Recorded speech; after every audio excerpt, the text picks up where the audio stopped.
নমো ভগবতে বাসুদেবায়। আজকের বিষয়টি গুরুত্বপূর্ণ হতে চলেছে। মাসটি হচ্ছে এপ্রিল 2026, রাশি হচ্ছে ধনু রাশি।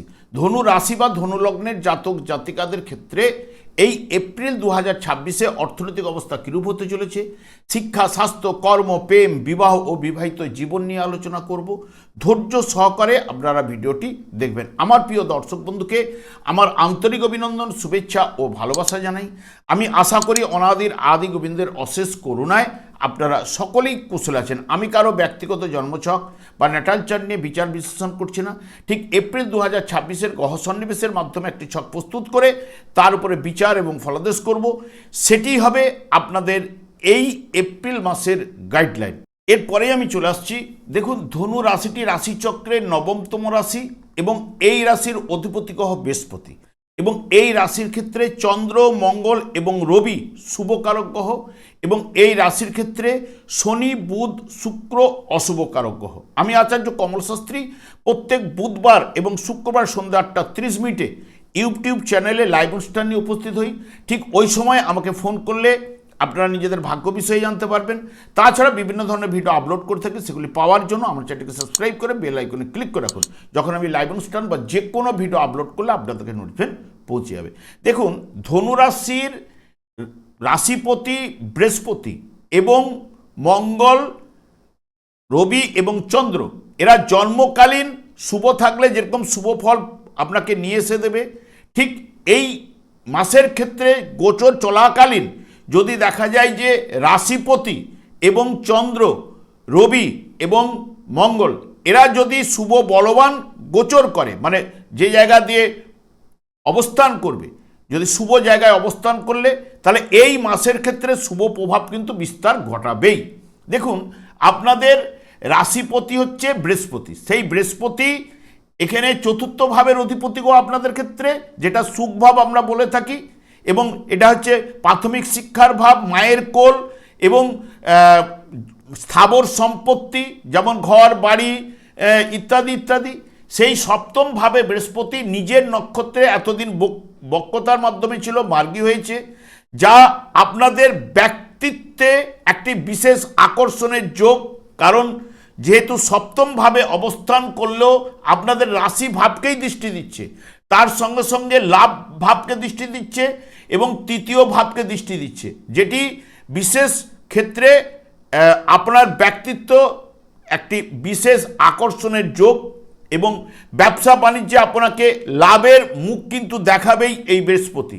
এবং যারা বিশেষ করে পার্টনারশিপ ব্যবসার সঙ্গেও যুক্ত রয়েছেন তাদের ক্ষেত্রেও ব্যবসায় সফলতা বা ফলদায়ক কিন্তু হবেনি, এবং দাম্পত্য জীবনে যদি কোনো পুরনো বিবাদ মিটে যাবে এবং সম্পর্কের উন্নতিও ঘটাবে, যেহেতু সপ্তম ভাব হচ্ছে বিবাহের ক্ষেত্র এবং দাম্পত্য জীবনের ক্ষেত্রেও একাদশভাবে যেহেতু দৃষ্টি দিয়েছে, এবং অবিবাহিতদের বিবাহের যোগও কিন্তু প্রস্তাব কিন্তু আসবে, বা আপনারা কথা বলে এগিয়ে নিয়ে যেতে পারেন।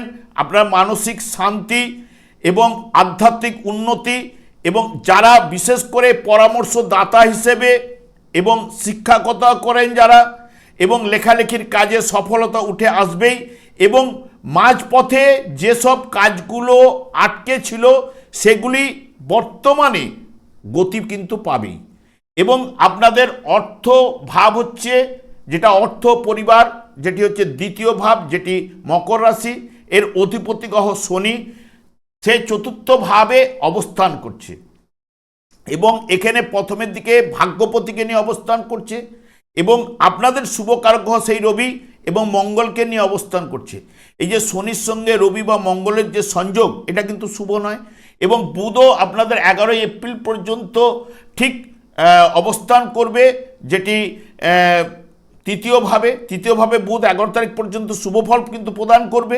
ঠিক চতুর্থ ভাবে নিচস্থ হবে, এবং চতুর্থ ভাবের সঙ্গে সপ্তম ভাবের ক্ষেত্র বিনিময় অর্থাৎ বা স্থান পরিবর্তন। বুধের ঘরে বৃহস্পতির অবস্থান, বৃহস্পতির ঘরে বুধের অবস্থান। সেই কারণে এখানে অর্থপতি আপনাদের শনিদেব চতুর্থ ভাবে, যা সঞ্চিত অর্থক্ষেত্রে কিছুটা চ্যালেঞ্জ কিন্তু নিয়ে এসে দেবেই, এবং পৈতৃক সম্পত্তি বা পরিবারের সদস্য থেকে আপনি কিছু না কিছু সাহায্য এই মাসে কিন্তু লাভ ঘটবে। এই মাসে আপনাদের ক্ষেত্রে, কারণ জমি বাড়ি যানবাহন কেনার যোগও কিন্তু সফল হবে 17ই এপ্রিলের পর থেকে, যখন রবি এই জায়গা থেকে যখন বেরিয়ে যাবে, মঙ্গল শনি এখানে বুধের সংযোগ ঘটবে, যেটি বিশেষ করে শনির অশুভ প্রভাবকে মঙ্গল একমাত্রই কিন্তু হ্রাস বৃদ্ধি ঘটাতে পারে। কারণ দেখবেন শনির ঘরে মঙ্গল তুঙ্গস্থ হয়, মঙ্গলের ঘরে শনি কিন্তু নিচস্থ হয়। এখানে শনি মঙ্গলের যোগ কিন্তু অশুভ, কারণ এখানে যে একাধিক গ্রহের যে সংযোগ চতুর্থভাবে ঘটছে, এখানে দেখুন প্রত্যেকটা গ্রহের আলাদা আলাদা এনার্জি শক্তি রয়েছে। সেই এনার্জি শক্তি বলুন বা কসমিক এনার্জি বলুন, এই চতুর্থভাবে হওয়ার জন্য এখানে মায়ের দিক দিয়ে স্বাস্থ্য বিষয়ে সচেতন থাকতে হবে। মায়ের সঙ্গে মতান্তর, ভুল বুঝাবুঝি বা মায়ের স্নেহ থেকে বঞ্চিত হওয়ার জায়গাটা কিন্তু প্রদান করবে। তবে শনির অশুভ প্রভাব বা আপনাদের যে ঢাইয়া চলছিল, মঙ্গল কিছুটা হলো হ্রাস বৃদ্ধি ঘটাবে, যেহেতু পঞ্চম ভাবের অধিপতি গ্রহ আপনাদের ক্ষেত্রে শুভকারক গ্রহ, এবং রবিও শুভকারক গ্রহ, এখানে ভাগ্যপতি গ্রহ 14 এপ্রিল পর্যন্ত অবস্থান করবে। কিছু না কিছু অশুভ প্রভাব কিন্তু এখানে হ্রাস বৃদ্ধি ঘটাবে। তবে জমি বাড়ি যানবাহন কেনার যোগ, এখানে সাফল্য ঘটবে 17 এপ্রিলের পরে। কাজকর্মের দায়িত্ব, কাজের উপর চাপ বাড়বে, চাকরির পরিবর্তন বা নতুন বড় কোনো প্রজেক্ট 17 এপ্রিলের পরে আপনি কিন্তু পেতে পারেন। এবং অর্থনৈতিক দিক দিয়ে আপনার টোটাল দেখতে গেলে মিশ্র প্রভাব কিন্তু উঠে আসবেই। পারিবারিক জীবনও ক্ষেত্রে মধ্যম ফল আপনি পাবেনই। এবং গ্রহগুলি যে নক্ষত্রের মাধ্যমে অবস্থান করছে, যেটি বিশেষ করে যে ফলগুলো আপনার কাছে উঠে আসতে পারে, আইন এবং প্রশাসনের কাজকর্মে যারা যুক্ত রয়েছেন তাদের মানসিকতা এবং দক্ষতা কিন্তু বাড়বেই, প্রতিভার বিকাশ কিন্তু ঘটবেই। এবং বিশেষ করে যারা লেখালেখি বা গবেষণার কাজকর্মের সঙ্গে যুক্ত রয়েছেন তাদের ক্ষেত্রে সফলতা উঠে আসবে। তবে একটু মেজাজি ভাব আর খাদ্যের প্রতি আপনাদের আকর্ষণ কিন্তু থাকবে, এবং কিভাবে আয় বাড়ানো যায় তার জন্য চিন্তা ভাবনা আপনি কিন্তু এই মাসে আপনি করবেনই। বুদ্ধির দ্বারা আপনি শত্রু জয় করতে পারবেন। উদ্যম এবং নিজস্ব মতামত প্রকাশে কিছুটা বাধা কিন্তু আসতে পারে, এবং অর্থকারী উপায়ে ইচ্ছা আপনার থাকবেই। এবং এরপরে চলে আসছি শিক্ষা বিষয়ে। দেখুন, আপনাদের সেই প্রাথমিক শিক্ষা বিশেষ করে যেটা নির্দেশ করে মীন রাশি এবং একাধিক গ্রহের সংযোগ, পঞ্চম ভাব হচ্ছে বুদ্ধিমত্তার বিকাশ বা প্রাথমিক শিক্ষার উপরের অংশটা। এখানে নবম ভাব অর্থাৎ উচ্চশিক্ষা, যেটি প্রাথমিক শিক্ষা বা উচ্চশিক্ষার ক্ষেত্রে মিশ্র প্রভাব কিন্তু ফেলবেই। কারণ চতুর্থভাবে একাধিক গ্রহের সংযোগ, যেটি আপনাকে একটু জাতক জাতিকাকে এলোমেলো করবেই। এবং তার সঙ্গে সঙ্গে নবমভাবে কেতুর অবস্থান, যেটি কেতুও নবমভাবে কিছুটা শিক্ষাক্ষেত্রে কনজার্ট করে রাখবে। তবে যারা গবেষণামূলক পড়াশোনার সঙ্গে যুক্ত রয়েছেন বা কাজকর্ম করেন, কেতু তার জায়গায় কিন্তু শুভ ফল কিন্তু নিয়ে আসবে, আধ্যাত্মিক বিষয়েও কিন্তু শুভ ফল কিন্তু নিয়ে আসবে। তবে এই জায়গায় চতুর্থভাবে যেহেতু আগ্রহের অভাব এবং বিদ্যা বুদ্ধির কারক গ্রহ আপনাদের ক্ষেত্রে কর্মপতি হলেও এবং সপ্তম ভাবের অধিপতি গ্রহ হলেও নিচস্থ অবস্থায় অবস্থান করবে, এবং সেই কারণে বুদ্ধি বিভ্রাট ঘটতে পারে বা অমনোযোগিতা আগ্রহের অভাব ঘটতে পারে, এবং মাতার স্বাস্থ্য বিষয়ে আপনাকে কিছু না কিছু চিন্তাও নিয়ে আসতে পারে। এই ফলগুলো উঠে আসার সম্ভাবনা শিক্ষাক্ষেত্রে রয়েছে।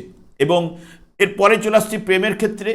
প্রেমের ক্ষেত্রে তবে 15 এপ্রিলের পরে আপনাদের বুদ্ধিমত্তার কিছু না কিছু বিকাশ ঘটবেই। কারণ পঞ্চম ভাবে যখন 15 এপ্রিল রবি প্রবেশ করবে, রবি তুঙ্গস্থ অবস্থায় অবস্থান করবে, যেটি নবমপতি হিসেবে, সেই কারণে শুভ ফলটা তখন প্রদান করতে পারে।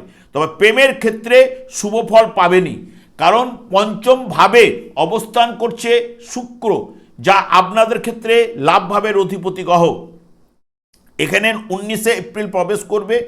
19 এপ্রিলের পরে ষষ্ঠভাবে গেলেও এখানে রবি তখন প্রবেশ করবে তুঙ্গস্থ অবস্থায় নবমপতি হওয়ার কারণে, তখন আরও গভীর প্রেমটা নিয়ে যাওয়ার সম্ভাবনা এবং নতুন প্রেমে ক্ষেত্রে চলে আসার সম্ভাবনা এটা কিন্তু দেবে যারা নতুনভাবে প্রেমে জড়াতে চাইছেন, এবং পুরাতন প্রেম যেগুলো কেটে গিয়েছিল সেগুলো জোড়া লাগার সম্ভাবনাও কিন্তু এই মাসে থাকছে। তবে তারা প্রেমের ক্ষেত্রে ফিরে আসতে পারে এবং প্রেমের জীবনটা মোটামুটি শুভ কিন্তু দেখাচ্ছেই, কারণ পঞ্চমভাবে শুক্রের অবস্থান এবং তাছাড়া রবিও নবমপতি হিসেবে অবস্থান করার কারণেই। এরপরে রোগের জায়গায় চলে যাচ্ছি। দেখুন, আপনাদের রোগ ভাব হচ্ছে যেটি বৃষ রাশি এবং যার অধিপতি গ্রহ শুক্র। শুক্র প্রথমের দিকে পঞ্চমভাবে 19 এপ্রিল পর্যন্ত যেহেতু থাকছে, সেই কারণে বড় ধরনের কোনো সমস্যা নিয়ে আসবে না। এবার যখনই ষষ্ঠভাবে 19 এপ্রিলের পরে অবস্থান করবে এবং আপনাদের ক্ষেত্রে বিশেষ করে লাভপতি গ্রহ হওয়ার কারণে যেহেতু বিশেষ করে বড় ধরনের কোনো সমস্যা না নিয়ে আসলেও সাধারণত শুক্র যেটা নির্দেশ করে, ধরুন চোখের সমস্যা, দেখবেন বাঁ চোখের সমস্যাটা বাড়তে পারে, বা মূত্রনালীর সমস্যা ভোগাতে পারে, বা হরমোন জাতীয় কোনো সমস্যা দেখা দিতে পারে। এবং চতুর্থভাবে যেহেতু শনি মঙ্গলের যোগ থাকছে, উচ্চ রক্তচাপ বা নিম্ন রক্তচাপ, কারণ জলরাশিতে চতুর্থ ভাব এমনিতেই রক্ত সম্পর্কিত নির্দেশ করে থাকে, এবং রবিও ছিল, রবিও চোখের সমস্যা এবং পেটের সমস্যা এইগুলোতে ভোগাবার সম্ভাবনা থাকছে। তবে বড় ধরনের কোনো সমস্যা কিন্তু নিয়ে আসবে না। এমনিতে আগে বিয়ের জায়গাটা আলোচনা করে গেছি। দেখুন, বিবাহের জায়গায় এমনিতেই বসে রয়েছে বৃহস্পতি, যেটা আপনাদের রাশিপতি, রাশিভাবকে দেখছে। অবিবাহিতদের বিবাহের যোগ এবং কথাবার্তা এগুতে পারেন, এবং দাম্পত্য জীবনে আনন্দ, নিবিড় ভালোবাসা এটা কিন্তু বৃহস্পতি প্রদান করবে। তবে এই মাসে যদি আপনারা বিয়েটার জায়গাটাকে পিছিয়ে দিতে পারেন খুব ভালো, কারণ চতুর্থ ভাব যেটা হচ্ছে আমরা সুখভাব বলে থাকি, সুখভাবে যেহেতু একাধিক গ্রহের সংযোগ এবং আলাদা আলাদা এনার্জি, মানে সৃষ্টিজ্ঞাপকের সঙ্গে ধ্বংসজ্ঞাপক গ্রহের সংযোগটা রয়েছে, যেটা সুখভাবে হওয়ার জন্য, সেই কারণে এই মাসটা পিছিয়ে দিতে পারলে ভালো। এরপরে একদম সরাসরি কর্মভাবে চলে যাচ্ছি। কর্মভাবটি আপনাদের বিশেষ করে কন্যা রাশি, যার অধিপতি গ্রহ বুধ, সে চতুর্থভাবে যেহেতু বুধ নিচস্থ অবস্থায় অবস্থান করলেও রবির সঙ্গে এবং শনির সঙ্গে মঙ্গলের সঙ্গে যুক্ত, যা বিশেষ করে এখানে ক্ষেত্র বিনিময় যোগ সৃষ্টি করছে চতুর্থ ভাবের সঙ্গে সপ্তম ভাবের, যেটি বিশেষ করে কর্মক্ষেত্রে অস্থিরতা এবং হঠাৎ পরিবর্তনের সম্ভাবনা কিন্তু এনে দিতে পারে। তবে অফিসের বস বা সহকর্মীদের সঙ্গে আপনার মতান্তর ঘটতে পারে, বা বাড়ি থেকে আপনি কাজকর্মের সঙ্গে যুক্ত থাকতে পারেন, বা বাড়ির কাছাকাছি আপনি ট্রান্সফার হয়ে আসতে পারেন, সেই যোগটা কিন্তু এখানে তৈরি হতে পারে। তবে কর্মক্ষেত্রে আপনার প্রথমের দিকে মিশ্র ফল কিন্তু ফেলবেই। তবে বৃহস্পতি যেহেতু ব্যবসা বাণিজ্যে সফলতা প্রদান করবেই 15 এপ্রিল থেকে, এবং শুক্র আপনাদের ক্ষেত্রে কাজকর্মে সফলতা এবং সব কাজকর্মে আকর্ষণ বৃদ্ধি কিন্তু শুক্র কিন্তু ঘটাবে। তবে নিজস্ব প্রফেশনের ক্ষেত্রে মঙ্গলও আপনাদের আমদানি রপ্তানি ব্যবসায় সফলতা কিন্তু নিয়ে আসবেই, এবং ব্যবসা বাণিজ্যে অতি শুভ ফল প্রদান করবে। কারণ হচ্ছে মঙ্গল চতুর্থভাবে থাকলেও মঙ্গলের দৃষ্টি রাশিভাবের উপরে পড়বে এবং কর্মভাব এবং লাভ ভাবের উপরে মঙ্গলের দৃষ্টি পড়বে। জন্মকালীন যদি যার মঙ্গল বিশেষ করে যদি দেখা যায় যে মিথুন রাশিতে অবস্থান করছিল, বা কন্যা রাশিতে বা তুলা রাশিতে যার জন্মকালীন, ধনুরাশি জাতক জাতিকাদের যদি যার জন্মকালীন মঙ্গল যদি অবস্থান করে থাকে, তার ক্ষেত্রে অতি শুভ ফল ব্যবসা বাণিজ্যে বলুন যাবতীয় দিক দিয়ে সফলতা কিন্তু উঠে আসবেই। এবং সবথেকে বিশেষ করে আমদানি রপ্তানি ব্যবসা যারা করছেন, যাদের মঙ্গল অবস্থান করছে, তাদের ক্ষেত্রে শুভ ফল কিন্তু নিয়ে আসবে। এবং বৃহস্পতিও এই মাসের ক্ষেত্রে যেহেতু সপ্তমভাবে বসলেও একাদশ ভাবের উপরে দৃষ্টি দেবে, তার সঙ্গে সঙ্গে আপনাদের রাশিভাবকে দৃষ্টি দেবে, এবং তৃতীয় ভাবের উপরে দৃষ্টি থাকবে, যেটা যার জন্মকালীন যদি এই জায়গায় বৃহস্পতি অবস্থান করে থাকে, শুভ প্রভাব কিন্তু তার ক্ষেত্রে বিস্তার ঘটবেই। এবং বিশেষ করে রবিও ভাগ্যপতি হিসেবে 15 এপ্রিল, যেটি পঞ্চম ভাবে তুঙ্গস্থ অবস্থায় অবস্থান করবে, যে ভাগ্যের উন্নতি আপনাদের কিন্তু ঘটাতে পারে এই রবিও। কারণ এখানে আপনাদের ক্ষেত্রে এই মাসে রবি, বৃহস্পতি এবং মঙ্গল মঙ্গল চতুর্থভাবে সাধারণত গোচর চলাকালীন অশুভ ফল কিন্তু নিয়ে আসে, কিন্তু যেহেতু শনির সঙ্গে সংযোগ ঘটবে এবং তার সঙ্গে সঙ্গে মঙ্গল যেহেতু আপনাদের ক্ষেত্রে শুভকারক গ্রহ পঞ্চমপতি হিসেবে চতুর্থভাবে থাকা, যেটা আপনার মিত্র গ্রহগুলি বিশেষ করে রবি, মঙ্গল, এবং চন্দ্র এমনিতে দুটো প্ল্যানেট হলেও এবং কিছুটা শুক্র যেহেতু নৈসর্গিক শুভকারক গ্রহ, এই গ্রহগুলি বিরাট সাফল্য কিন্তু এই মাসে এনে দিতে পারে। কারণ সবথেকে বিশেষ করে বৃহস্পতি, রবি এবং মঙ্গলও যার জন্মকালীন শুভ বলবান থাকছে এবং যার মঙ্গল বিশেষ করে মিথুন এবং কন্যা বা তুলা রাশিতে যার অবস্থান করছিল, সবথেকে মিথুন এবং তুলা রাশিতে যার মঙ্গল অবস্থান করছিল অতি শুভ ফল, এবং যার বিশেষ করে কন্যা রাশিতে অবস্থান করছিল তার ক্ষেত্রে মিশ্র ফলের থেকে শুভ ফলটা প্রদান করবেই। এবং যার জন্মকালীন যদি দেখেন শুক্র, যার বিশেষ করে ধনুরাশি জাতক জাতিকাদের ক্ষেত্রে যার জন্মকালীন লাভভাবে অর্থাৎ তুলারাশিতে অবস্থান করছিল 19শে এপ্রিল পর্যন্ত শুক্র, তার ক্ষেত্রে অতি শুভ ফল প্রদান করবে। কিন্তু শনি হচ্ছে ব্যতিক্রম, আপনাদের ক্ষেত্রে অশুভকারক গ্রহ হলেও জন্মকালীন যার মীন রাশিতে অবস্থান করছিল বা আপনাদের রাশিতে ধনুরাশিতে অবস্থান করছিল, যার জন্মকালীন বৃষ রাশিতে অবস্থান করছিল, যার জন্মকালীন আপনাদের ঠিক কর্মভাবে অবস্থান করছিল, তার ক্ষেত্রে নানান বাধা বিঘ্ন উপস্থিত কিন্তু করবেই। কারণ তার জন্যে আমি বারবার শনিদেবকেই সন্তুষ্ট করার কথা বলি, কারণ কলিযুগটি শনি এবং রাহুর দ্বারাই পরিচালিত। এই কলিযুগে যুগধর্ম হরেকৃষ্ণ মহামন্ত্র দিনরাত্রি জপ করার জন্য ওনার স্ত্রী দ্বারা উনি অভিশাপপ্রাপ্ত, এবং এই হরেকৃষ্ণ মহামন্ত্র জপ করুন, গীতা ভাগবত নিয়ে চলার চেষ্টা করুন। শুধু শনিদেব একাই শুভ ফল এনে দেবে না, আপনার ভাগ্যের পরিবর্তন ঘটাতে পারলে অন্যান্য গ্রহগুলো শুভ হবে। এই নাম জপেই আপনার প্রতিকার উঠে আসবে। আজকে সঙ্গে সঙ্গে কোনো জিনিসটা পাওয়া যায় না, আপনি করতে করতে আপনার ভাগ্য কিন্তু বদলাবেই। আপনার যতই শনির সারসাথী চলুক আর শনির ঢাইয়া চলুক, আপনার পরিবর্তনের জায়গা এই নাম বা কলিযুগে যুগধর্ম হরেকৃষ্ণ মহামন্ত্রই এনে দেবে। আর দীর্ঘায়িত না করে আমি আচার্য কমল শাস্ত্রী প্রত্যেক বুধবার শুক্রবার সন্ধ্যা 8:30 এই ইউটিউব চ্যানেলে লাইভ অনুষ্ঠান নিয়ে উপস্থিত হই। ঠিক ওই সময় আমাকে ফোন করলে আপনারা নিজেদের ভাগ্য বিষয়ে জানতে পারবেন। তাছাড়া বিভিন্ন ধরনের ভিডিও আপলোড করে থাকি, সেগুলি পাওয়ার জন্য আমার চ্যানেলকে সাবস্ক্রাইব করে বেল আইকনে ক্লিক করে রাখুন। যখন আমি লাইভ অনুষ্ঠান বা যে কোনো ভিডিও আপলোড করলে আপনাদের নোটিফিকেশন পৌঁছে যাবে। আমি অনাদি গোবিন্দের কাছে প্রার্থনা করি আপনারা ভালো থাকুন, সুস্থ থাকুন, আনন্দে থাকুন। আজ এই পর্যন্ত, পরে ভিডিও দেখা হচ্ছে। নমস্কার।